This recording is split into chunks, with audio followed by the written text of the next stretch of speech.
Hi everyone, it's Anne here from English Valley Cafe. I like to talk about vocabulary and speaking English.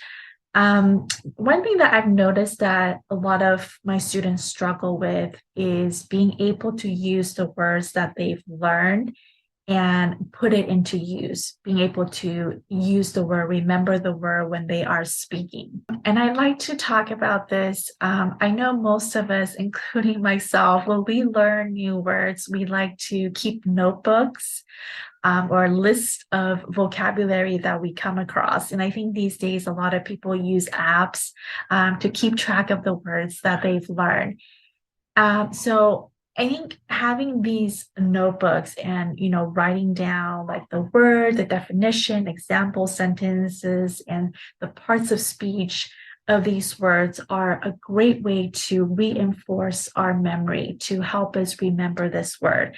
But I do not believe that this is enough to know how to use the word, to be able to use the word and remember the word and make it a part of your vocabulary.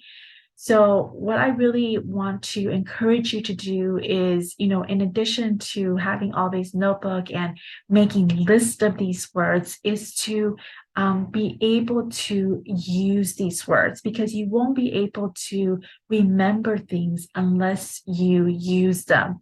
So, if you're just writing down words, the definition, which is great, but it's more of like a passive way to learn the word. So I encourage you to find different ways and be creative with these different methods to use the phrases straight away after you hear them.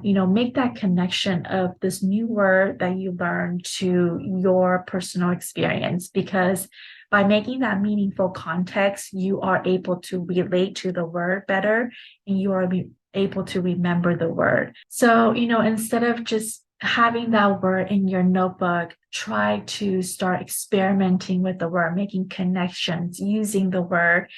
And that way, it will not just be a word that you just learned and it's in your notebook on one of your vocabulary lists, but it will be a word that it will be in your memory and you are able to retrieve it. It'll come to you naturally when you are speaking and you can use it right away. If you'd like some tips on ways that you can use words that you've learned, check out these videos over here.